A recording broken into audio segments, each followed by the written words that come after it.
friends. Welcome to Beyond the Screen, the Family Connection podcast, where we explore ideas, tools, and conversations to help families raise curious, connected, creative kids without relying on screens to do it all for us.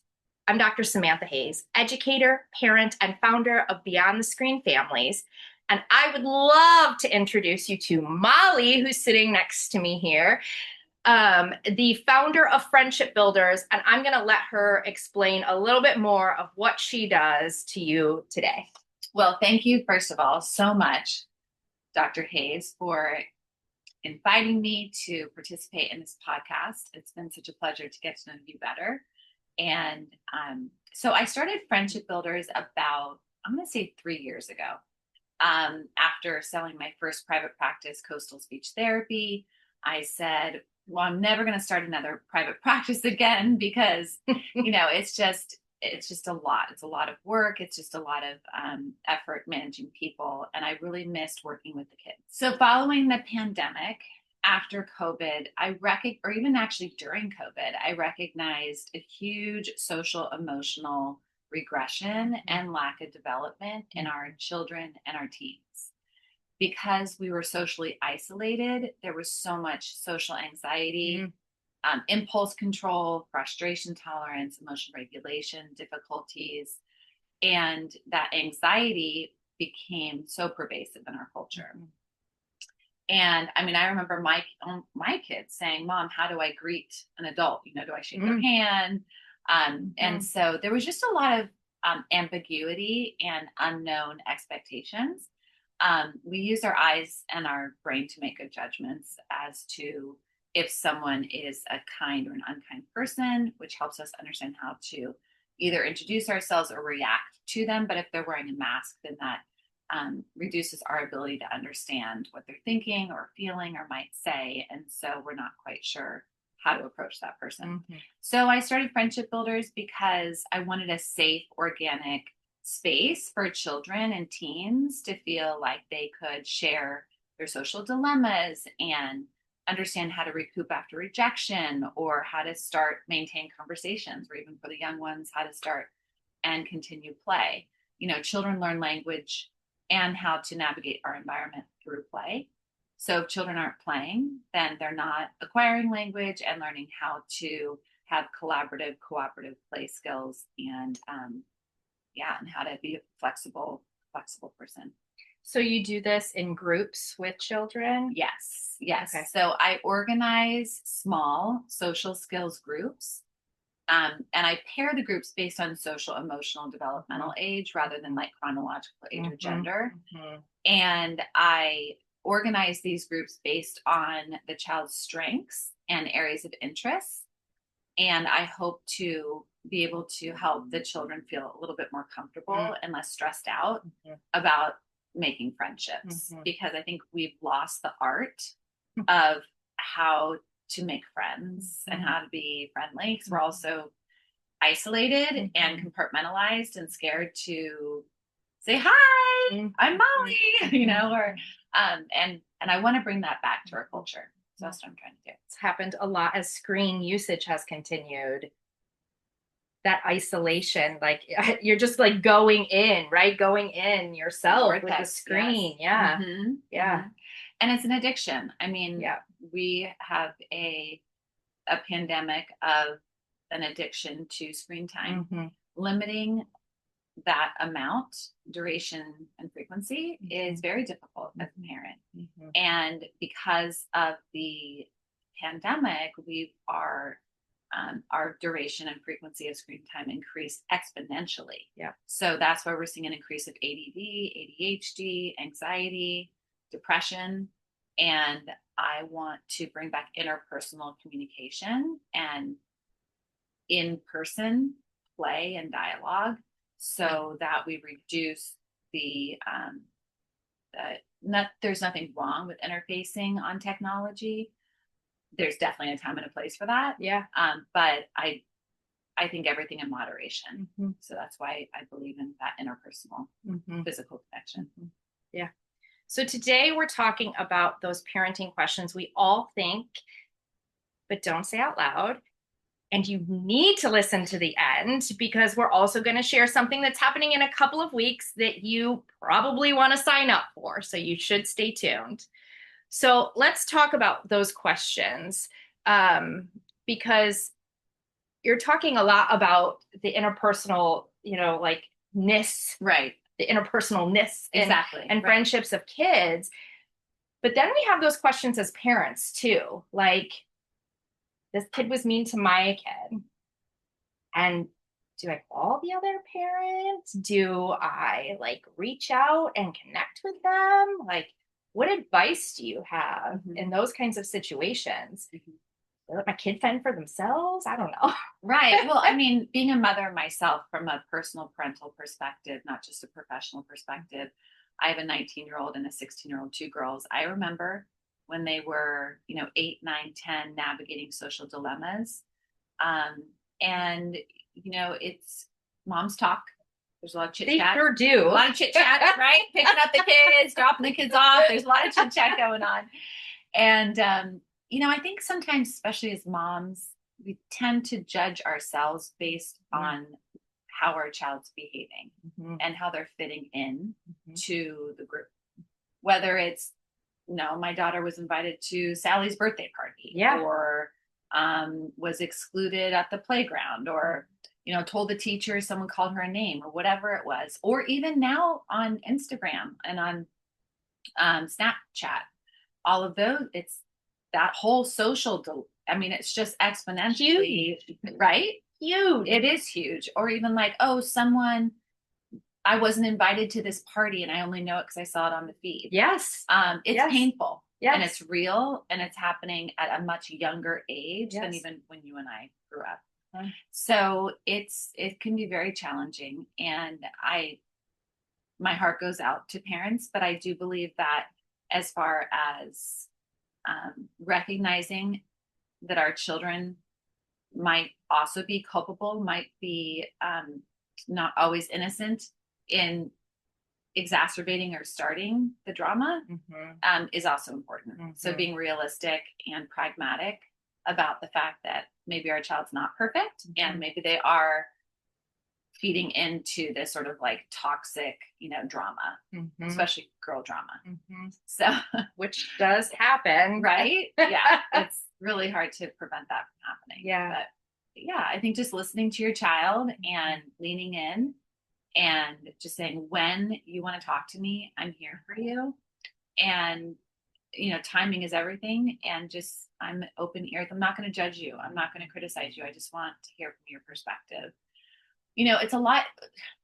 It's difficult because when their children are young, we always tell the child, oh, go tell an adult. Yes. Or a trusted teacher.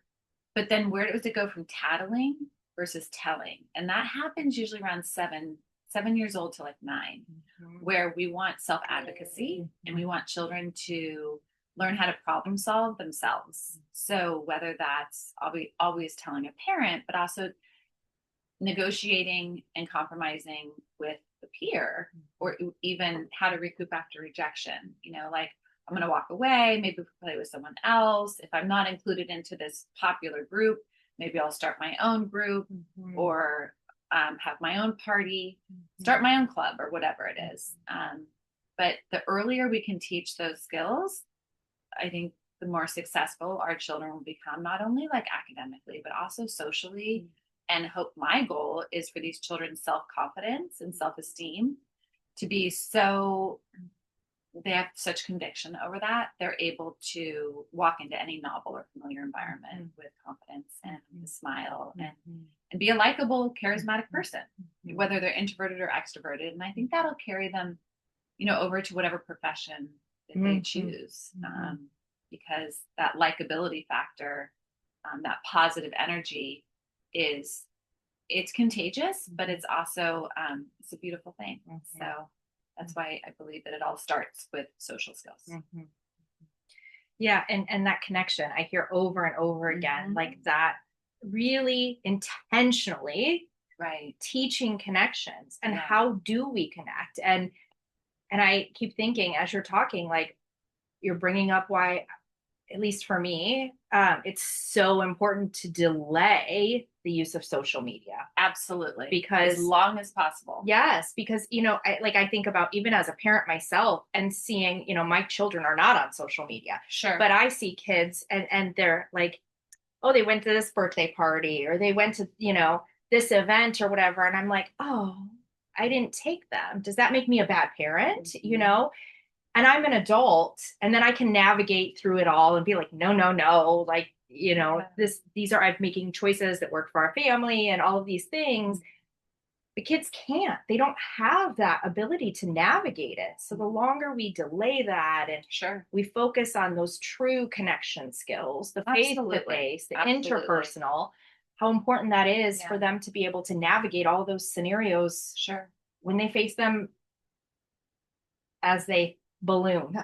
I don't even have a word for absolutely. It. Well, I mean, I think a lot of what you're talking about is, having that self-confidence and to know that just because I'm not doing what everyone else is doing, whether how old I am when I get my first phone, that was a huge issue. I mean, I remember like literally everyone in my daughter's, like, I want to say maybe sixth grade class, even private school, they all had cell phones. My daughter's like, when am I going to get a cell phone? Yeah. I'm like, as long as possible. Once you see something, you can't unsee it. Yes. So that's scary. Yeah. But I think that, I think that it is difficult, and it's a situation where even as parents, we have to sometimes, there is a right and a wrong. We do have to put our foot down, and there are boundaries, and we do have to, parent. And just say, okay, just because literally everyone else in your class has a phone or has whatever, TikTok or whatever it is. Yes. I mean, I remember even having TikTok, not having TikTok was a big deal. And for 24 hours, I think it was off my daughter's phone. And she was like, oh my goodness, all my pictures are gone. Like, who am I going to communicate with? Yeah. It was devastating. Yeah. And then within 24 hours, it came back.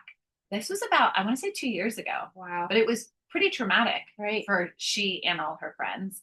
So that's pretty scary how powerful that is. Yeah. And so, but it's just difficult. And I think the more we can be honest and open and talk about this in these types of forums as parents, that's what we need to do. We need to come together and just say, I'm not alone in this. Yes. And I'm not the bad parent or too protective parent or,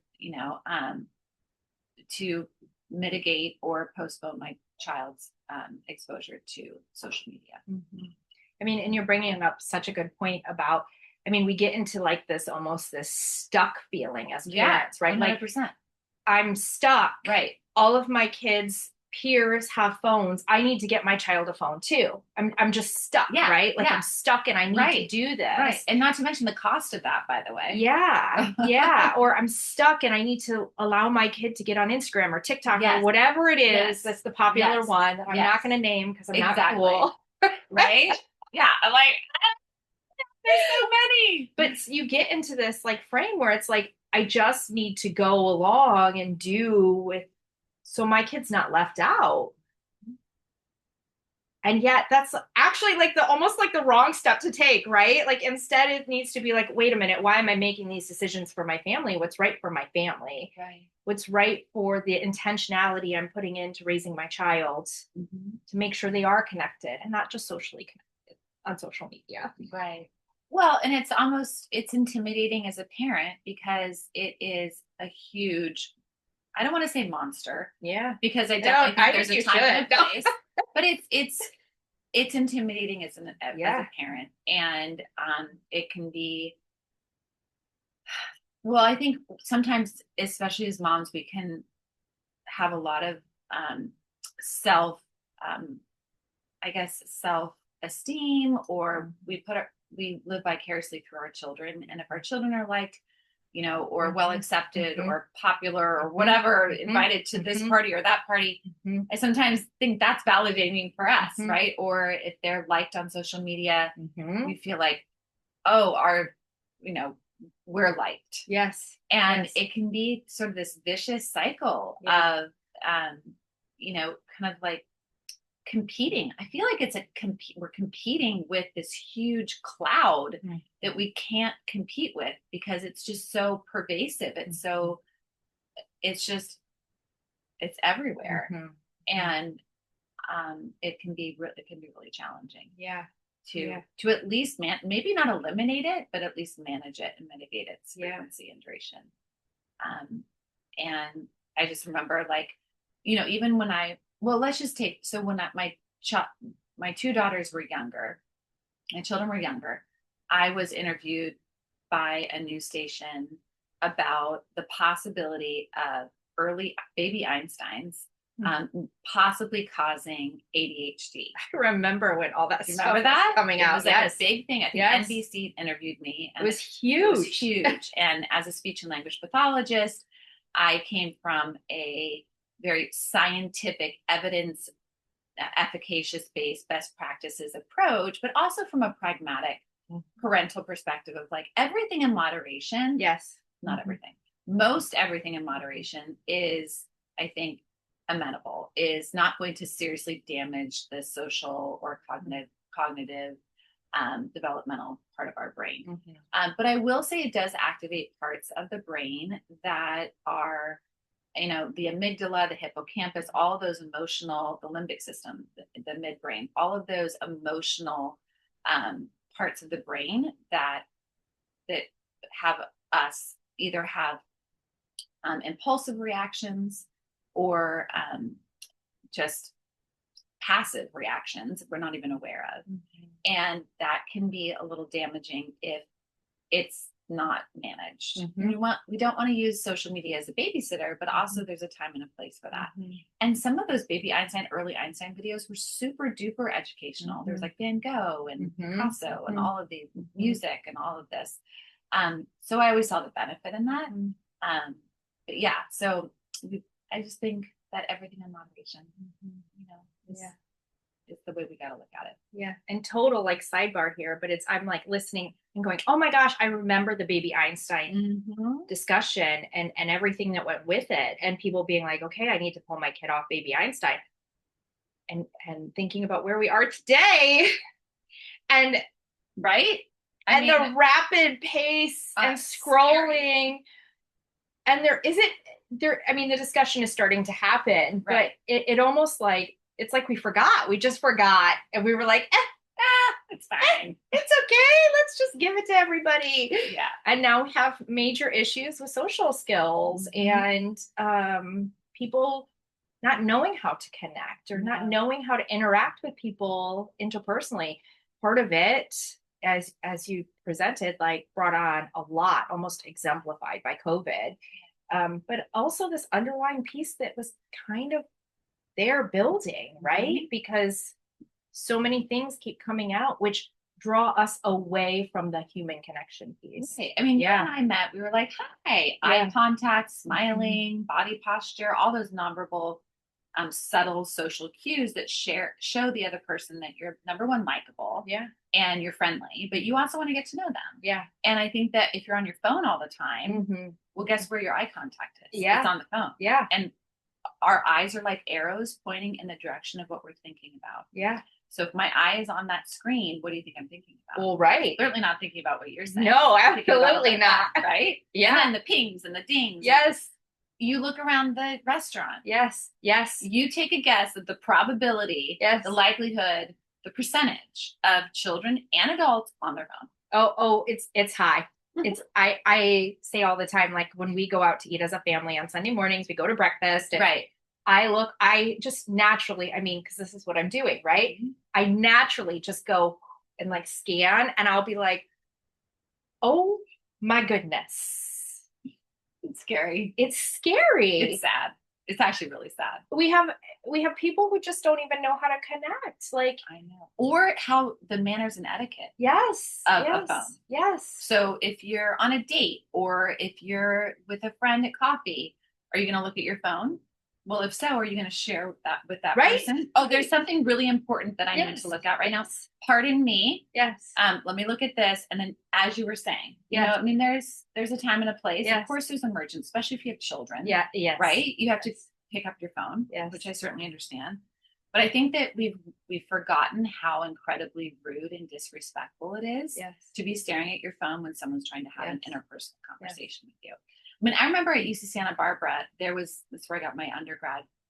There was literally a semester focusing, the title, my undergrad was in communications, and I went back to school to do communication disorders, but there was a class called interpersonal communication. Mm-hmm. And I will never forget, it was like 19 years old. And it was that year that I didn't even have an email.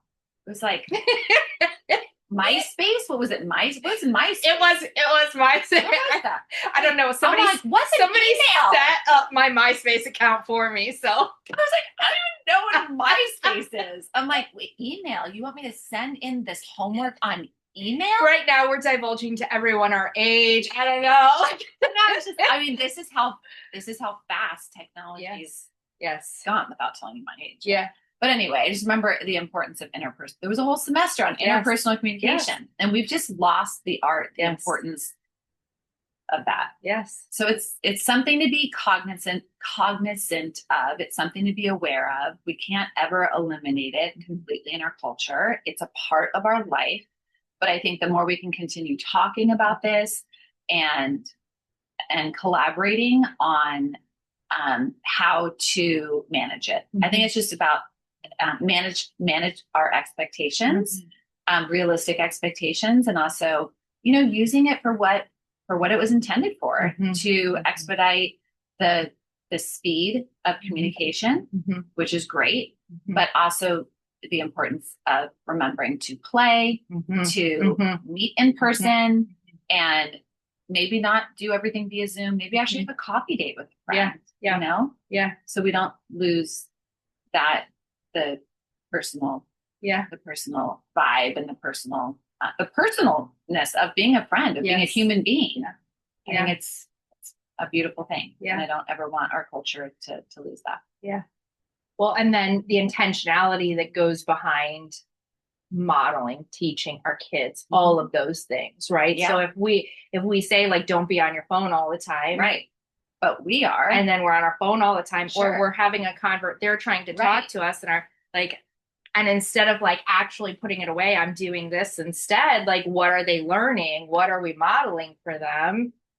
So just taking that next step and intentionally being, which is what your friendship groups do, right? Yeah. Like, really teaching kids how to intentionally connect with some other actual, like, real life human. Right. Well, and parents often ask me, Molly, can you please give me some tools, some strategies so that I can generalize and transfer all of these like skills just across environments and contacts with different people? Mm-hmm. So I say, okay, well, the first step is family dinner. Mm-hmm. Like, get a talking stick, like that microphone right there, or what, a ketchup bottle. I don't care what it is. Hairbrush, maybe not at the dinner table, right? I mean, and pass it around. You'll be surprised how hard it is not to interrupt. Yeah. And allow that person their talking turn. I mean, I also work with kids who stutter. So stuttering, if there's a competition for talking time and sibling interruptions. And so I don't want to get into that so much, but I will say, have a talking stick or pass the question back. What's your favorite? What was your high and low today? Peak and pit, rose thorn, whatever you want to call it. What was the best and worst part of your day?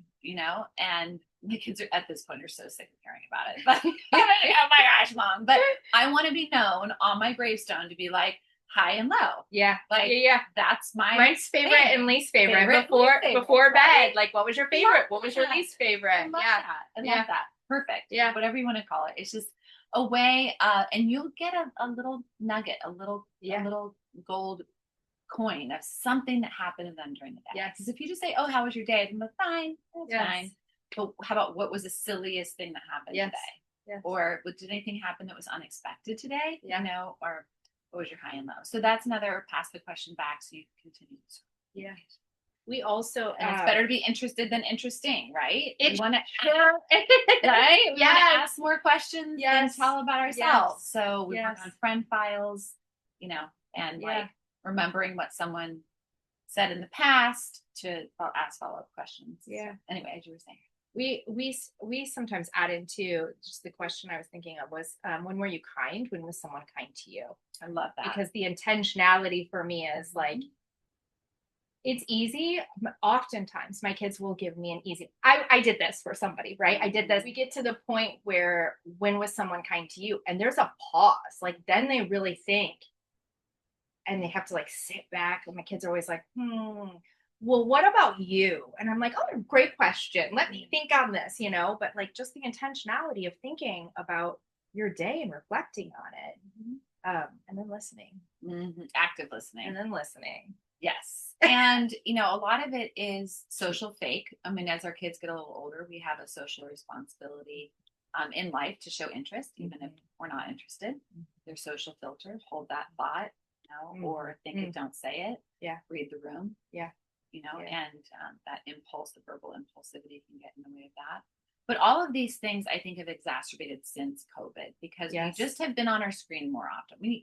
The children did online. Their whole education was online. For 2 years. Yes. So what do you think that's going to do to our society? Kindergarten kids. I know. Nobody can see that I'm pointing down here where they would be the kindergarten kids. Fully learning online instead of connected. Yeah. We had to do online speech therapy. Yeah. But we were all flying by the seat of our pants. Yeah. Yeah. And we were all stressed out chronically. So, and even when my kids were younger, we did I don't just Pretend City. We did the zoo. We did Discovery, all of these social adventures. Yes. And play dates. Yeah. And my children learned how to navigate this world through incidental learning, meaning watching other kids. And if the children have a mask on for 2 years, and they were prevented from having those experiences and exposures and opportunities socially, that's why it's been really hard. That's why most of my kids that I see are about the ages between 8 and 10. Because think about it, 4 years ago, that's when COVID was. And when they're around 4, that's when that really big leap of social emotional development. Yeah. Well, and what I keep hearing you say too throughout all of this is like there isn't a right or wrong answer, right? Like, no, really, this is family based, individual based, figuring out what works for you, but also understanding norms and interactions and connections and all of those other things. Yeah. But don't you feel when you're with someone in the same space and you're sharing energy and you're sharing like your vibe, it's so different than either if you're on the phone or on Zoom or absolutely whatever. Absolutely. It's just a different experience. Yes. Whether, like I said, whether you're shy or extroverted or whatever, it's just, I think it yields for the opportunity of a deeper and more emotional connection, whether it's friendship or relationship or even parent-child relationships. I just think that being in the same room and reduce, even like, I'm going to go to a restaurant, I'm going to turn my phone upside down so that I'm not looking at it, or turning it on silent. Yeah. I mean, just those little subtle differences you can do. Or guess what? Do a phone pile. How about at dinner? Everyone, whether you're at a restaurant, everyone put their phone in the middle of the table. You'll be shocked if you have a teenager how hard that is. Oh yeah. Oh yeah. Oh yeah. I'm like, oh my gosh. But also so healthy too for them. Healthy. Yes. So healthy. I mean, it's the delayed gratification and like just take the nail other stuff that goes with it, right? Yeah. I mean, I remember in college having to go to the library and do like microfiche. Yeah. Like, where's the thing? Looking at the card catalog. Like, wait, what's A12? Where's A12? Or whatever it is, remember like the black and white thing that you had? Oh my gosh. Now we just look on our phone. We're like, Siri, I know. So, I mean, don't get me wrong. I love the luxury and it makes things faster. Yes. But as our speed increases, my anxiety increases. Yes. Because my brain's not going as fast as this technology is, but I feel like it should. Yes. Because everyone else's brains looks like they're going that fast. Yes. So, and then you add the scrolling. I know. And the trauma, what's it called? Trauma dumping of like all this like catastrophes and shootings and it's addiction. It's addicting. And the glorification of, this is what it really looks like behind the scenes. A mom the other day posted like, Instagram, real life, like two of the same. One was just a cleaned up version, I love that. And I was like, I love that you showed the real life, because Yeah. we all see that and we're like, oh my gosh, my ass doesn't look that way. Well, I love like moms are on TikToks. It's like, I'm so cool. Yeah. My kid likes me. Yeah. I'm doing this dance. And I will say that was, I mean, I remember like when my kids were younger, it was called Just Dance. It was Yes, on yes. like the TV, and we were dancing with like the sticks. Remember the sticks? Yes, when you had to hold it so it knew your movement. Yeah. The Wii did that. Yeah. Yeah. Oh, that was so fun. So it's similar to that on TikTok. Yeah. So, I mean, I do think it's fun. There are opportunities for connection, right? Like absolutely in these pitfalls. Yeah. There are opportunities for connection. It's just making them intentional.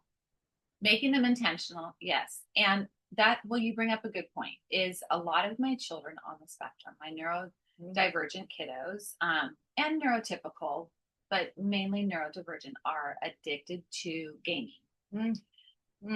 So parents are always asking me, Molly, like, what's an appropriate amount of time my kiddo should be on Roblox or on Minecraft or on, what's another, all of them. So I say, and the reason why is these teens, especially teens and adolescents, are connecting with other children. Okay. They're actually sometimes even having conversations on this, what is it? This platform, this gaming platform. So, but gaming, as you know, is highly addictive. Sure is. So, so it's tough because they are communicating with like-minded kiddos, but it's also not in the same realm. So I don't know. What do you think about that? Yeah, I'm kind of ambivalent about it. It's like such a balance for me, like I think screen time, games, all of it should be limited, period, right? Yeah. Because as we've talked about, like nothing replaces that face-to-face connection. Yeah. So even, I've been and heard in rooms where like kids are chatting, and sometimes it's super good. And then all of a sudden it takes this turn, right? Yeah. Where they're like, because I don't see you. I'm hearing you. And so I can say something not so nice to you. And I just want you to blow it, like, and then my expectation is you blow it off, or you listen to it and you do something with it. Cause maybe I am kind of being a little mean, right? Right. Like, and do you feel like you can be more unkind? Absolutely. Right? Yes. On text. Yes. On whatever social media than you can in person. Yes. And you're saving face. Absolutely. Yeah. So there's also that to consider. Yeah. So I don't know. I'm a limit as much as possible. Limit and know that, it's not all bad. And some of those interactions are positive. But again, I don't think my personal opinion is you should never just let your kids just go and spend hours, even if they are interacting, right? Because there's a whole lost piece in there. Yeah. And I think that to circle back to what your original question was, as a parent, we want to be the popular parent. We want to, we feel like if we're, I don't know if popular is the right word, accepted, maybe. Accepted. And a lot of it is liked, and it's not easy to do the avant-garde. It's not easy to go against the grain. It's hard. It is. And it's an uphill battle, right? And you're up against a lot of roadblocks. So, and then we also don't want our child to be left out if they're not on the same social platform. So there's a lot to consider, as a parent. But everything in moderation. Everything in moderation. Okay. So I think we've been almost a half an hour or longer just chit-chatting, and we could probably just keep talking. I could do this all day with you. Forever, and everybody would just be stuck. Yes. Watching us. But I love talking. An exciting part is that Molly and I are actually hosting a free free parent support night on November 6th. It's called Raising Connected Kids, Friendship and Screen Balance in Today's World. I can't even speak. In today's world. That's okay. We're going to go deeper into some of this. But we also are going to have time for questions. Yes. Because we Yeah. know that that's an important piece, is being able to Yeah. ask a question From and parents or Yeah. professionals or Yes. educators or whoever, Yes. whomever. Yeah. Yeah. So you can get some tools in that little workshop, and get some connection or some questions answered. So if you want to know more about that, you need to check out one of our Instagram feeds, right? Just go to, that's probably the easiest I would way say so, for sure. To find us, or go search that title in Eventbrite, which is a little bit harder to do. So Molly is at Friendship Builders on Instagram. Yeah. And if you're here, you already know that I'm at Beyond the Screens Families. You can also find more from Molly at friendshipbuilders.org, correct? Yep, that's my website. And you can get more information from her there, from our Instagram. Are you on any other social media platforms that we need to make sure people are following you? And I think that's it. On Facebook, but my link or my LinkedIn. Okay. LinkedIn would be good too. Yeah. So make sure you check us out. Go sign up for that free session. We'd love to connect with you over this and go deeper into things.